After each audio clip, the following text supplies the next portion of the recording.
Tyendinaga is just a 15-minute drive outside the city of Belleville in southern Ontario. Since 2008, a long-term drinking water advisory had been in effect. It's now been lifted. I'm very, very excited and very happy to see the 6 of the 7 boil water advisories lifted. The provision of safe drinking water is so vital to the health and safety of people that live in any community. About 75% of the homes now have clean drinking water. Brennan McGuire doesn't have that luxury yet.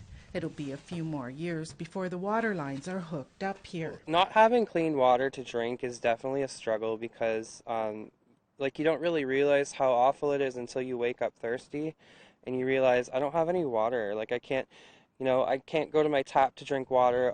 Tyendinaga is one of more than 250 First Nations eligible for the First Nations Drinking Water Settlement.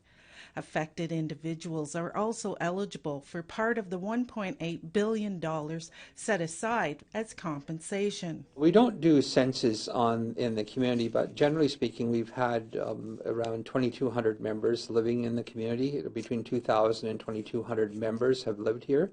So that's about the number of eligible members. To apply, First Nations and individuals must have been subject to a drinking water advisory for at least 1 year between November 20th, 1995 and June 20th, 2021.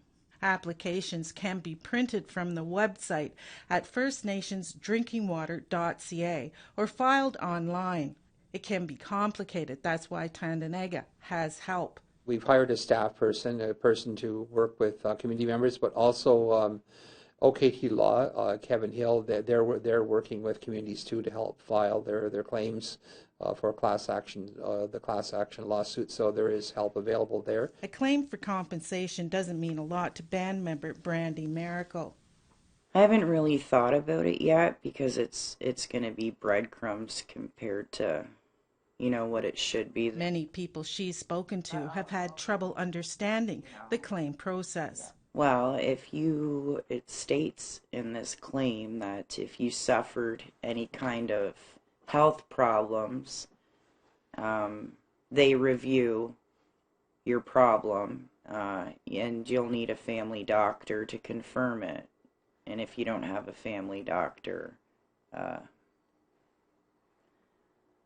you won't be awarded. And I don't have a family doctor. A lot of us here don't have a family doctor. The compensation to help buy clean, drinkable water is something McGuire looks forward to. My roommate has actually made a claim, and we're really excited to see the results of that. Anyone wanting to file a claim has until March 7th, 2023. Annette Francis, APTN National News, Tyendinaga.